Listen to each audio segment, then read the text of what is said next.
Welcome, everybody. Today we have Sabrina Wall, the CEO and founder of the Franchise Broker Association, FBA. Sabrina, welcome to the call. Thank you for having me. I appreciate it. Well, Sabrina, can you share a little bit about what brought you to working in franchising? So franchising was not something that I dreamed of as a kid and thought, oh, when I grow up, I want to be a franchise owner. I didn't know hardly anything about franchising.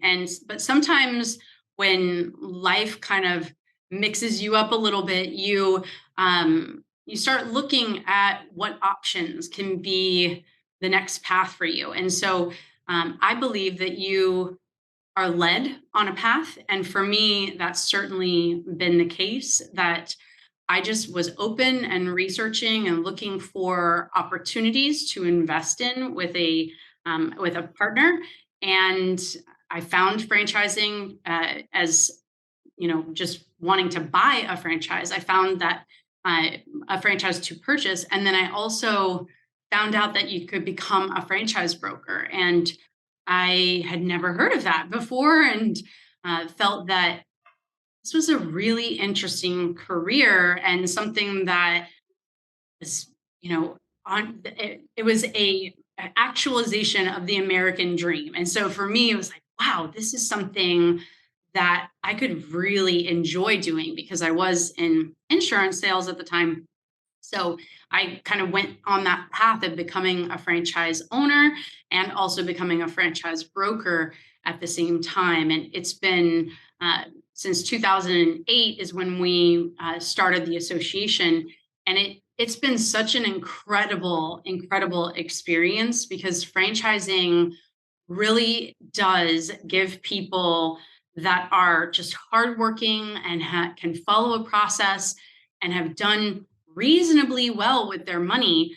It gives them the opportunity to be truly successful business owners.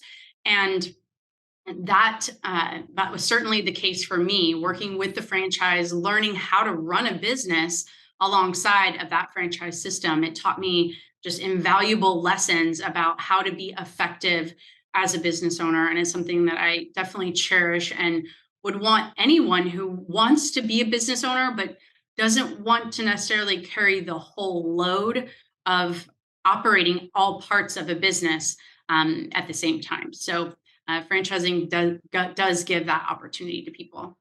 Yeah, absolutely.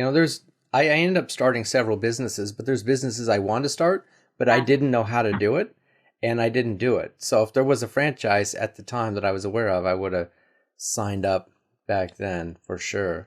Yeah. Well, Sabrina, for people who don't know um, about FBA or franchise brokering, what would you say? How would you explain it to these companies?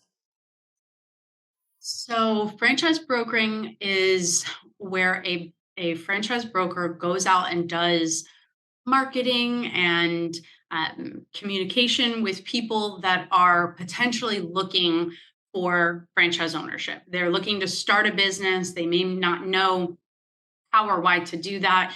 And the franchise broker meets with these people and talks to them about their career path, their future, potential investment options.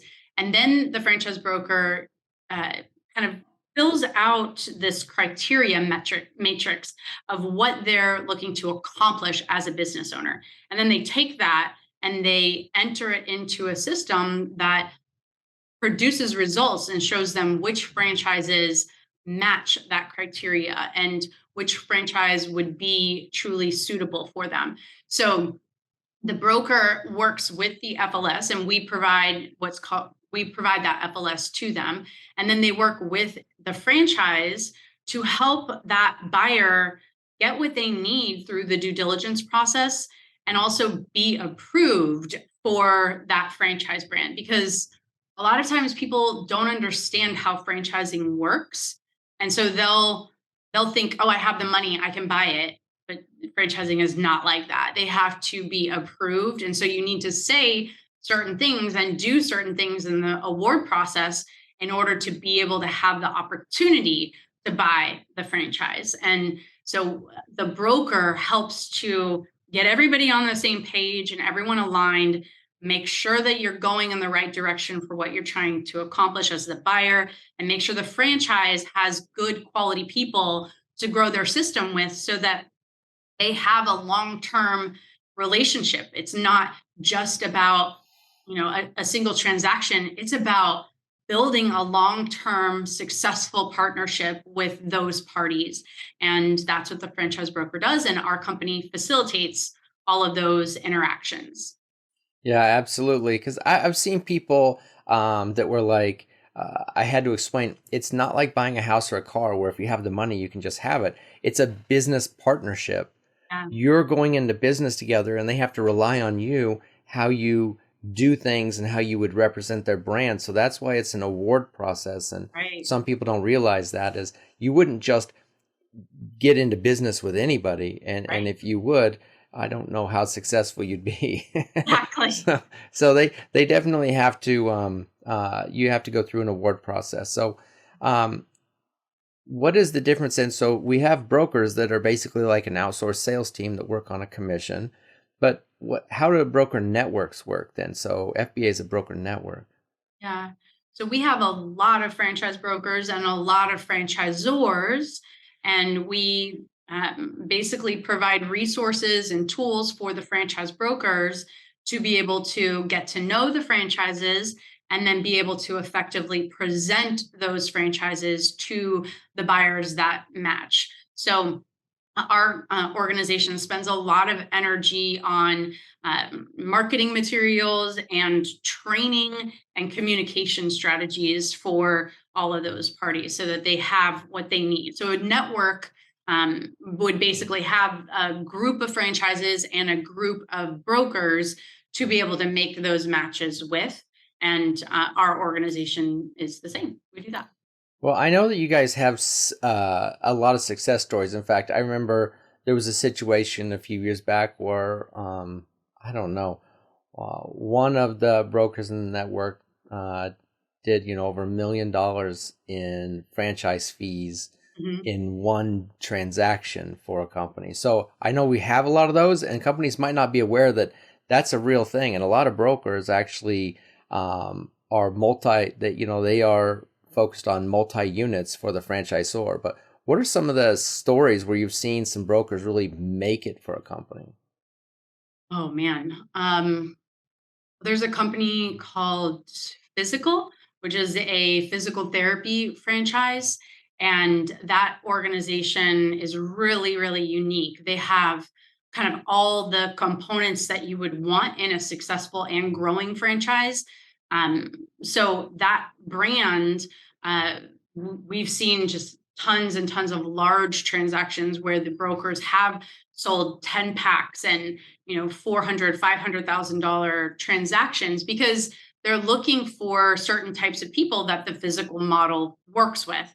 And yeah, our brokers have a whole host of different criteria that they look for in working with certain brands. And some brokers are most of their clientele is those higher net worth individuals, and other brokers don't like that kind of clientele at all. They'll work with more, somebody transitioning out of corporate America and just that blue collar hard worker kind of person that is going to really do the job for the franchise. So it just depends on what the franchise wants and what the broker, which brokers would be attracted to that brand. But if the brand, does have some things like, do they have a scalable model, meaning that you're not just looking for someone to run the counter, but you're looking for someone to grow multiple locations.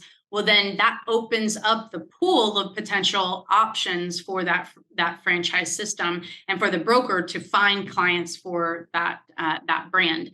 So there are lots of brokers that will do multiples like that and will sell brands out. I mean, I think Physical has something like 500 units now, and they're a relatively new brand, but they have scaled and they've scaled well, or they still have a really high retention rate year over year, for those franchise owners that are going into the system. So those kinds of things, like when we find those brands that are able to grow and still deliver on their end of the bargain, which is making really successful franchise owners, then they tend to get a lot of attention from the broker networks and just blow up, you know? Yeah, and the other side of it is, Sabrina, what are some signs when you're meeting a new franchisor or you see a franchisor that's out there in inventory and you can just tell that they're either struggling, whether they say it or not, or they're going to struggle.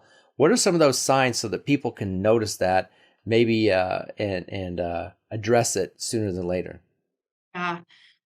Well, we find stuff like that all the time where the franchise doesn't present well. One of the big challenges that we've seen for kind of um, franchises that are more emerging or have maybe they have 100 units but they're growing really slowly. It's usually their sales process that is not working properly, meaning the steps of the process they're taking people through are just really out of in a misalignment. So if you have buyers who are looking at multiple franchises and going through a standard process with every other franchise, and then with this one franchise they're going all over the place, you quickly lose trust in that franchise brand because they're not consistent and they're kind of jumping into these other areas. So making sure that they have a very clean sales process is really important. We find that stuff out early in the process. We also kind of bring brokers or bring franchisors into collaborative sessions with brokers to talk about their sales process and to kind of practice pitch with the brokers.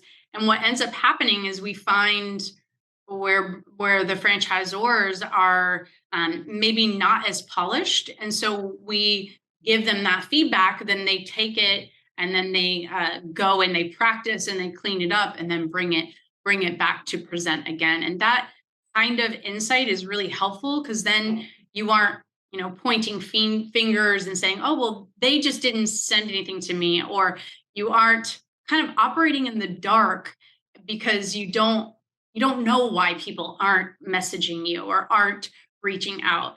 Usually it has to do with their way they're presenting information and the sales process. Yeah, and I've had to, what do you say, prep clients for Mhm. working with different brands. I said, listen, if Oh you're going yeah. to work with a developed brand, you're going to have a process. Right. And you might start with initial call and go through some webinars, and it's going to walk you through the different components and areas of the business. And you'll have this validation and all these different things. If you're working with a new brand, depending on how new they are, they might just go, let's get on the phone. And then they tell you about the company, say, do you have any questions? Like, great. Uh, well, I'll see you in 2 weeks and we'll sign this thing. And I'm just like, it's just, they just talk it out. They're just going to Yeah, yeah, talk it out and they have yeah, no they have zero process whatsoever. And I'm just like you're selling perfume at the store or something. It's not like it's a business. And what can you speak to that for a second? And the other thing is some of them have great marketing materials, and others really don't know what to produce for marketing materials. right, They throw out random assets that they're just like, here, what about this? Do you like this? Here's right, an article about the founder. I'm like, I don't know what to do with that. So it's like, can you talk to people about an organized process, what that would look like, and what assets even make sense? Yes, yeah. So the here's the standard process. The standard process is first call is an introduction call. This is where the broker's already pre-presented, they've already qualified, they've already matched, and now the candidate is being introduced to the franchise. So it's an intro call where they talk about a general high-level overview of the brand, what makes them unique, what the a day in the life of an owner would be, and kind of put the buyer in the shoes of why this brand is special, unique, or different, and what it is, of course. And then the second call is usually a marketing or systems review. It's kind of a deeper dive into the model and its differentiators. Sometimes they'll actually go over what the back end system looks like, how you operate day to day, how they make it easy and effective as a franchise owner to operate this business and succeed with it. The next thing is an FDD review call. So you basically talk about what questions the buyer had in the disclosure process. So this is they'll get the disclosure and then they'll have to go through and answer questions. And sometimes the reps don't even know the answers to the questions. So having a good understanding of the FDD and the financials in the FDD is really important, both the item 19 financials and the franchisor's financials. Be prepared to answer questions on their own company's audited financials. The next step is validation. So that's where they talk to franchise owners and they test how happy are people with this system. Are they making money? Are they doing well? Do they work well with the franchise? Validation is a killer. It can seal the deal or it can blow the deal up, because if you have bad validation, you need to stop doing what you're doing and immediately go and fix that. And you can fix it by, as a franchisor, just going and talking to those people and working with them on their solutions and what their issues are, providing solutions, helping them know that they're there for you or that you're there for them. People just want to be heard oftentimes, even if you don't have the answer. And this is kind of like a secret Google review where they can, if they're not happy, they can trash you. And you have to be careful that you are having good relationships with your franchisees. So go fix your validation. If your validation is good and strong, you have a really strong potential of moving to the next step, which is where you're going to actually go to either an executive call or a discovery day. Sometimes franchisors have both, depending on the size of their system. So the executive call is where they meet some of the executives and they go through an approval call for the franchisee. And then a discovery day is where they actually get to travel out or do a virtual discovery, test the product, see the back end operations, meet the support staff, the people who are going to be helping them to launch that business and make sure that it's successful on an ongoing basis. So those are some traditional steps in the process that we would want a franchise to take the candidate through, and then have clear deliverables. Like, just write that down and then have clear deliverables. After this step, here's what we're going to do. After this step, here's what we're going to do. And give people timelines too, because this is a process where if you're selling something that is very expensive and has a lot of complexity, because they're not just, it's almost like switching jobs, but also making an investment. And so because it's got those components, you have a family component, a circle of influence, an egoic component. Like, can I see myself doing this? Is it the level that I want to be seen as? So you have a lot of factors that go into this. So you just want to make sure that you're clean, you're organized, and that you're helping people to get to that clear decision at the end of the process. And if you have timelines and say, like, after you do validation, for instance, we're going to meet on this date and talk about what happened.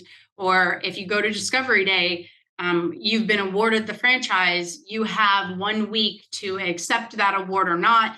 And if not, then the territory will be released to another potential candidate.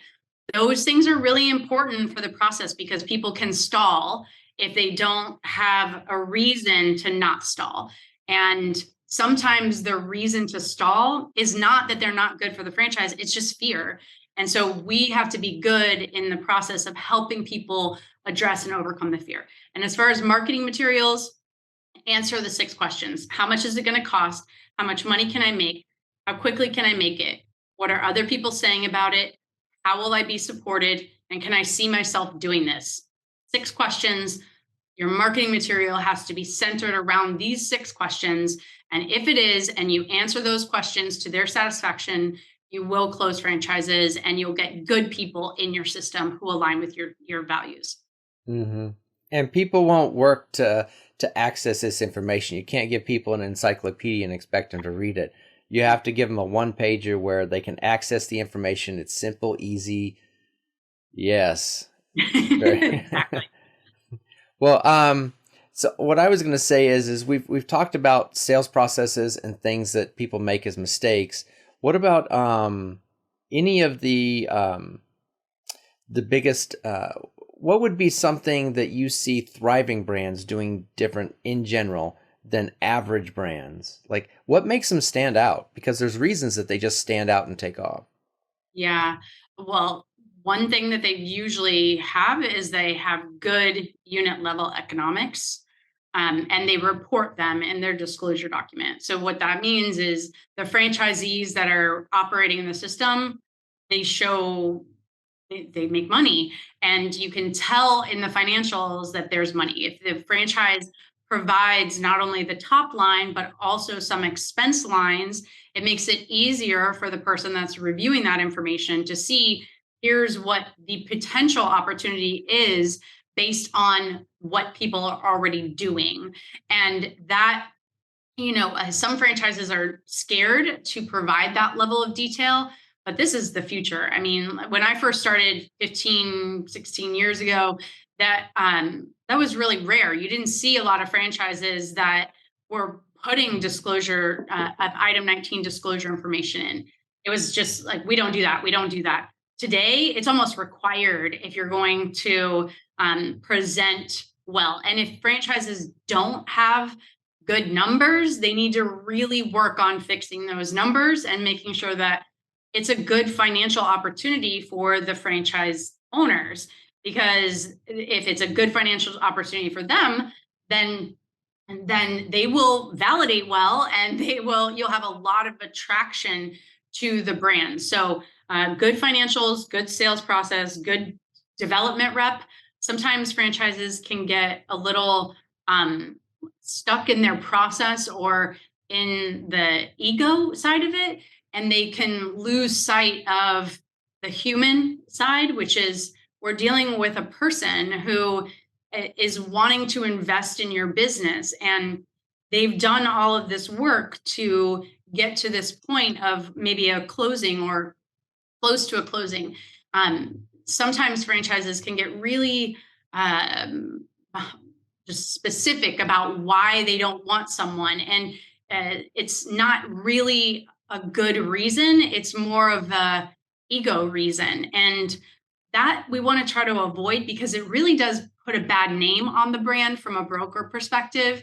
If you don't want a particular candidate and that candidate turns around and fights tooth and nail for you as a brand because they believe in it, then there should be some leeway with the brand. So just don't get too boxed in and rigid on um, quality people that for like one simple little thing that was a oversight or something, it blows up their opportunity and there's no redemption. I think that speaks to who the brands are when you actually work with them.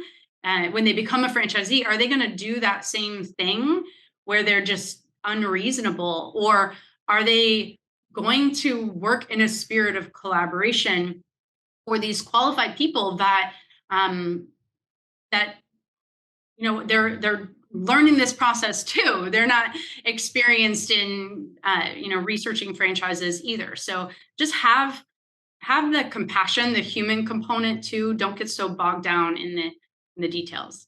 Hmm. Well, what are some of the biggest challenges that FBA has gone through, and what did you do to solve those problems? Oh man, I mean, well, we've been in business for a long time, so we've had lots of challenges along the way. I think challenges are pretty normal. It's how you handle, adapt, and manage those challenges and turn them into opportunities for you. So, some of the challenges that we have faced. Um, so, we worked with a vendor that was it didn't end up being who we thought. And we ended up risking a lot and having a lot of our intellectual property stolen through that process. And caused a lot of damage to our company. So you do have to be careful who you work with and who you invest in whenever you're whenever you're working with different vendors and partners. And that's one of the reasons why it's so important to go through challenges with people and have somebody like this work, like a broker, work through challenges so that you can see how do people handle real conflict, how do they work through it. So for us, that was a big challenge that created a lot of difficulty, but it was also really beautiful in a way because it allowed us to kind of rebirth as a company. So we, even though we had all of these things that were no longer accessible to us, we started fresh and we created new and we built upon that and created something that was really incredible because now our systems are completely aligned with our brokers. So we have the ability to truly give them real feedback that helps them to do well in their business and to be successful in the marketing and follow up and strategy and communications because we're working in the same system together. So I think any big challenge is an opportunity for you to reinvent yourself, to create something new. And if you allow it to be that, you can have a really powerful and exponentially sped up growth in the process. Hmm. And one of the things that I wanted to ask you about that is looking back at it now, Mhm. were there potentially some red flags that you didn't see at the time that you probably would notice now that might have led you to think differently or not fully engage with that? That would have let you know that things might not end out the way you wanted it so that we could notice those red flags.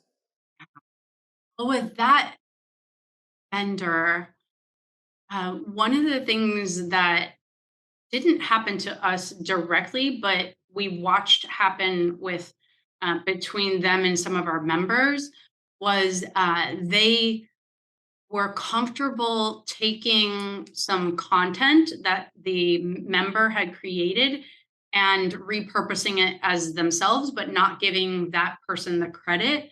So that was kind of the initial trigger. It's like if for when you're working with vendors, we all have this incredible intuitive gut sense, right? And when we know something isn't quite right, something didn't click with it, it didn't sit well, that they didn't give credit to that person.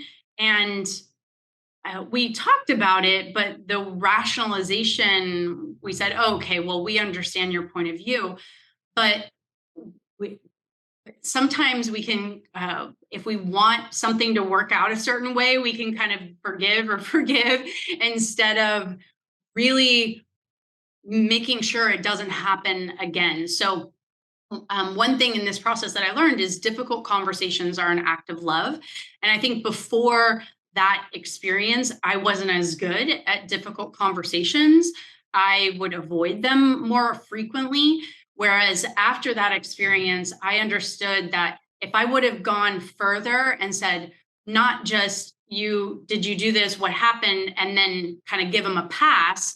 If I would have said, how can I ensure you don't do that again? Like another step deeper into why that, like holding them accountable to that and being able to be strong enough to have that depth of conversation.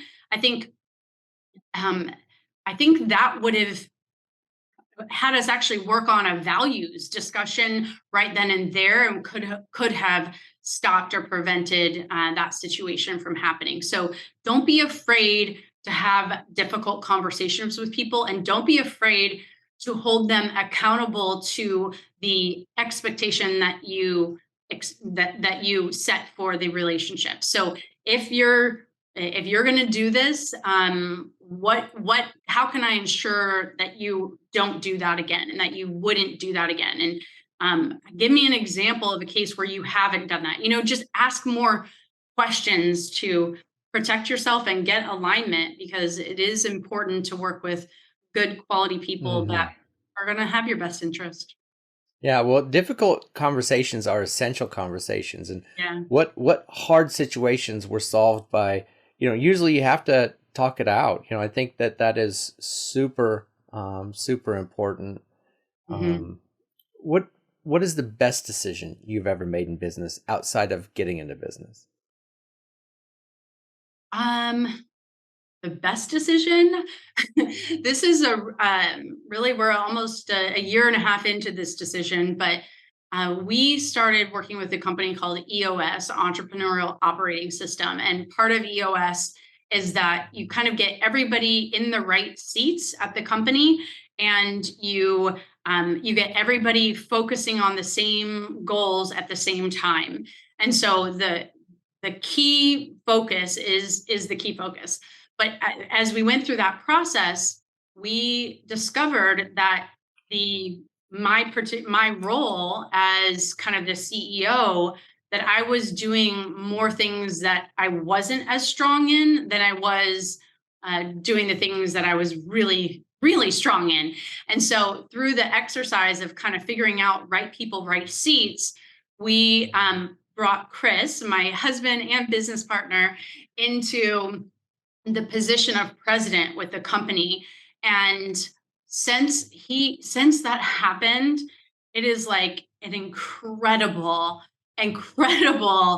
change in our company. And it's interesting because he's always worked with the company. He's been here, working alongside of me, working through the process. We've always been together, but just making that official transition to him being the president, it changed the dynamic in such a positive way, because now he is doing the technical aspects and the making sure that the processes are aligned and all the things that I don't really love. He is doing, and I get to do more of the coaching and development and leadership and mentoring, like the things that I love, because I get to help people believe in themselves and come alive and start to see their own strengths and realize their potential. So having the splitting of the roles and making him the president was the best thing that we've ever done. And it's a decision that I wish we had made sooner, but now that we've made exponentially more progress in the last year and a half than we had the previous 14 years before that. So it's just, when you have right people in the right seats, it really does change the whole dynamic. So if you guys haven't checked Mhm. out EOS, I would definitely look into it, because it's an awesome little system to help everybody get aligned. Yeah. And Chris is awesome. Oh my God, he's amazing. He's so amazing. um, Last question: are there any new trends or technologies that you think everybody should be paying attention to? Well, we are in HubSpot. So HubSpot is one of the more advanced CRMs on probably the most advanced CRM system in the marketplace. And we've been kind of designated as a partner account with them because Chris is really smart, and he has a very he understands technology and working with tech people and how to communicate with them. And so, and he's also very strategic. So he's been able to work in HubSpot and get it to do things that other users of HubSpot haven't been able to do. And so HubSpot basically came to us and said, we'd like to study you guys as an account because you're doing things differently and we want to use your use cases. So, what ended up happening is when we now have ideas or needs, HubSpot has a team that they help us to actually write the code and beta and test things. So, we've been able to get a lot of advanced technology in the different tools that we use through HubSpot and have kind of a direct line to them and their developers. But there's, as a country, I mean, we have AI coming, and this is a real thing, and it's happening fast. And so it allows people to have virtual assistants and copy support and just tons and tons of research tools and information. So I think video content is going to be really important. producing a lot of content at a much higher speed is going to be more important in the future because the AI bots need things to read. So if you're producing a lot of content and being able to be the source for that information, then it will help you, of course, to be presented in those conversations. And HubSpot actually has an AI assistant that we are in beta right now. So basically, all of our brokers that are in our, we call it the boss system, um, the brokers that are in there, they will, soon be able to have an AI assistant within the HubSpot system. And so they would just basically type, "Hey, load this contact for me," and the system will load it and track it. I rewrite this email for me in this tone, and it rewrites the email. So some crazy advancements that make us able to talk to particular candidates and buyers in a certain way are coming, and to not have to do a lot of research and hunting for processes and things like that. So that's all coming too. And then I think having more advanced customized marketing tools for candidates is something that I think we're working on, definitely, and I know that is going to be more and more important in this coming technological evolution. Yeah, simpler, easier, faster, for Yeah. sure. Yep. Well, well, thank you, Sabrina, for sharing everything you did today. I learned a lot, and I think it was all extremely valuable. And for anybody listening, you can go to the link next to this video and click and reach out to FBA. And Thank all you right, so much, thank you. Lance. Have a great day. Bye, everyone.